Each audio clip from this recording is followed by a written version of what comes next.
Information down. Because we have a nice little database. Oh, good. And now you're considered a domestic terrorist. So For videotaping you? Are you crazy? Yeah, this morning you guys don't have any. I'm a domestic terrorist. Like, do you need some therapy or mental health help? Look, they're over here in South Portland. Go away. Hey. Yeah, I'm you a guys domestic need to live. terrorist. Get a life. You need to live. Get a life. This is not a job, this one. Why don't you do this guy? I mean, use their own words right here, okay?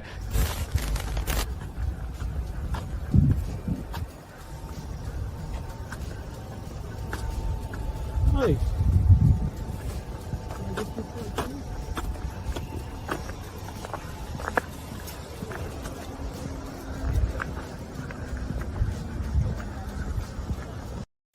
It's not your problem until they come.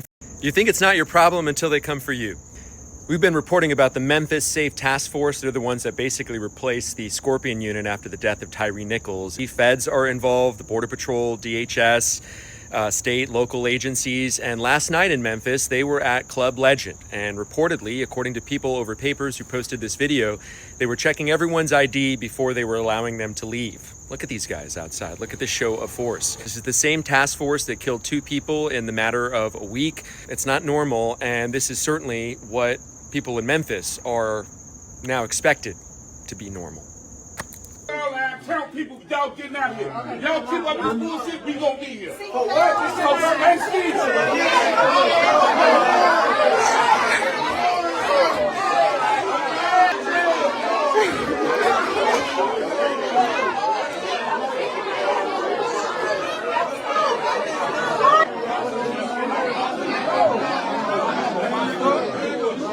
Yeah, I got the whole city told me. Hey!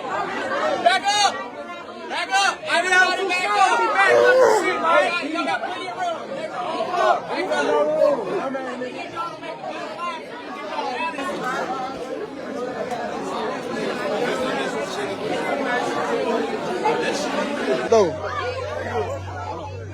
Hey, y'all just had me at the station yesterday, man.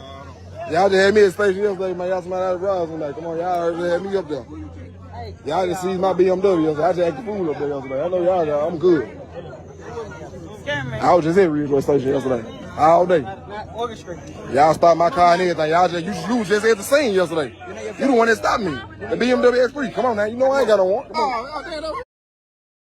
Yeah, they want me. Come on, let me do this motherfucker. You know y'all ever get sued. Let me get that on. So, if y'all do not know, the Jackson Police Department is murdering and hanging black civilians. August 3rd, a black woman was found in her Jackson, Mississippi backyard home hung. And they, quote unquote, are reporting it as a death investigation. Not a suicide, not a murder, simply a death investigation. They're getting so bolder that they're not even saying suicide. They're saying death investigation now. Yeah, because she was fucking murdered.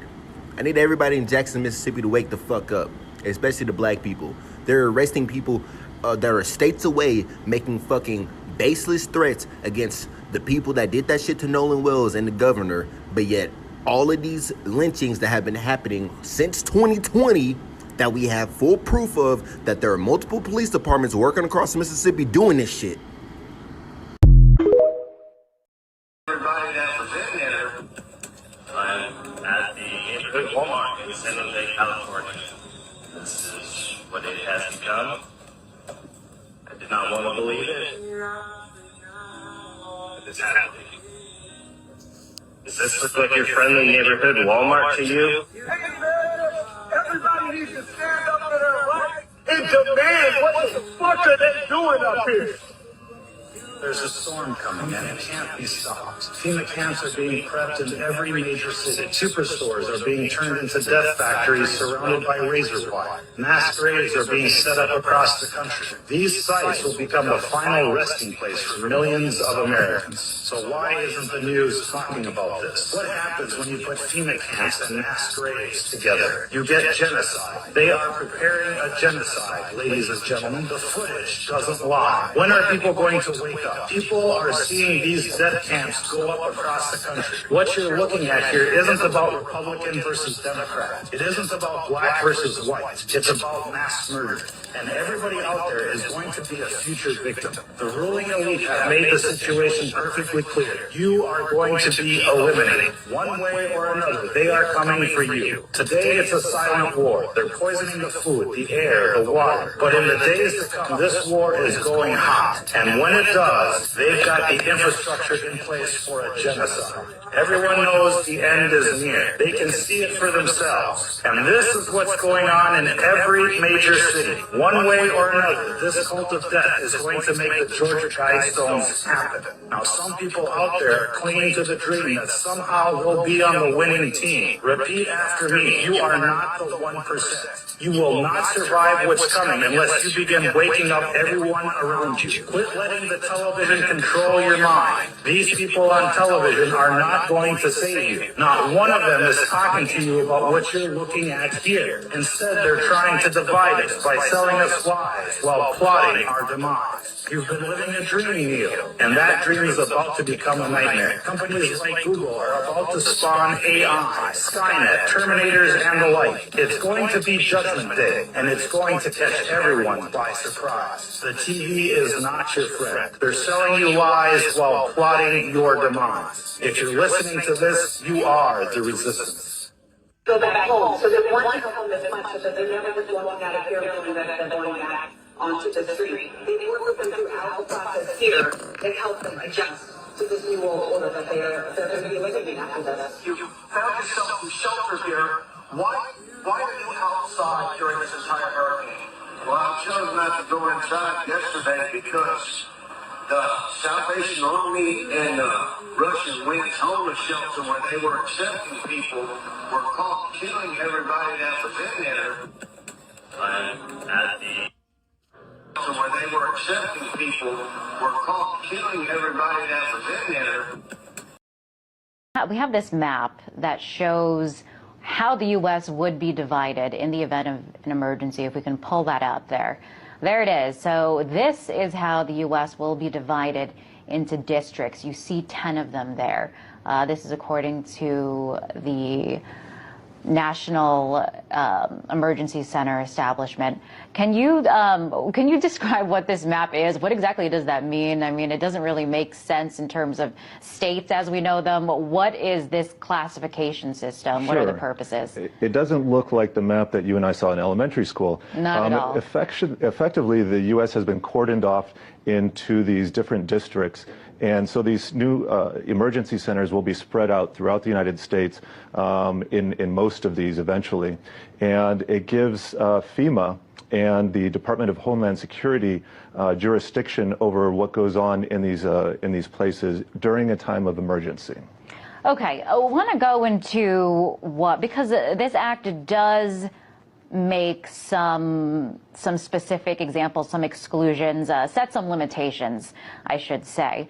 So the National Emergency Center Establishment Act, what it does not do, it does not authorize any federal officer or employee to force an individual to enter a national emergency center or prevent an individual from leaving a national emergency center. So, Bob, it looks to me like there are some safeguards there. If you don't like it, you can leave. Well, I'd like to think so. And this was actually one of the other things that was changed in this new version of the bill. They added this.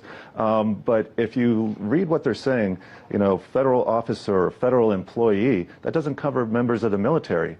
And since these are going to be installed in decommissioned and existing military bases, you're going to have people from the military there. So I would think they will have people, namely in the military, who would be able to force people to stay there or prevent them from leaving if that is what they want to do. Now, for civil liberty advocates like yourself and others like you that are worried that this could be a precursor to government overreach, what would satisfy your... What would make you more comfortable with this piece of legislation, I guess? Do you think that the language in it should be clarified, that it's not so vague so that it could be interpreted and abused? Ideally, it would be withdrawn, but if I were forced to live with it, I would want the restrictions on keeping people in there to extend to the military and, in fact, to anybody, not let the states or even local governments have that ability.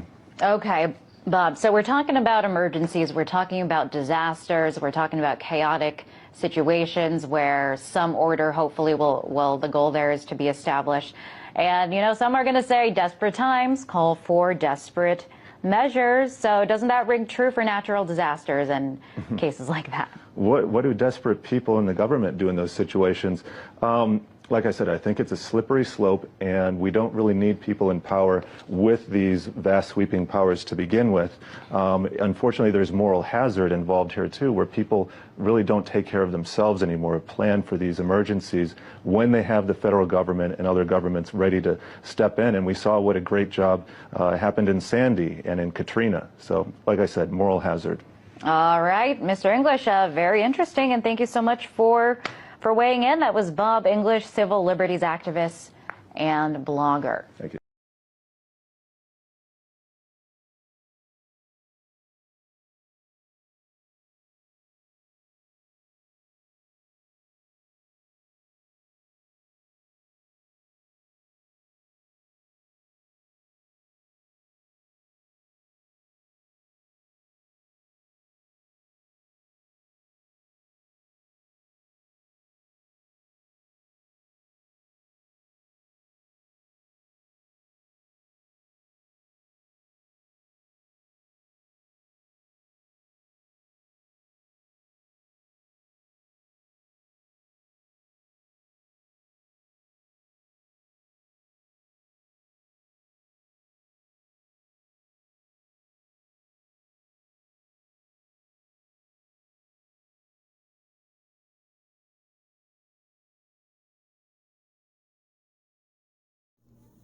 Classified flesh eating, classified and or all of the above in such event as classified spewing, classified escape are released or otherwise become uncontrollable. Air Force units may also be directed to combat said classified due to their enormous size and otherworldly strengths. Should event occur in urban areas, Jesus,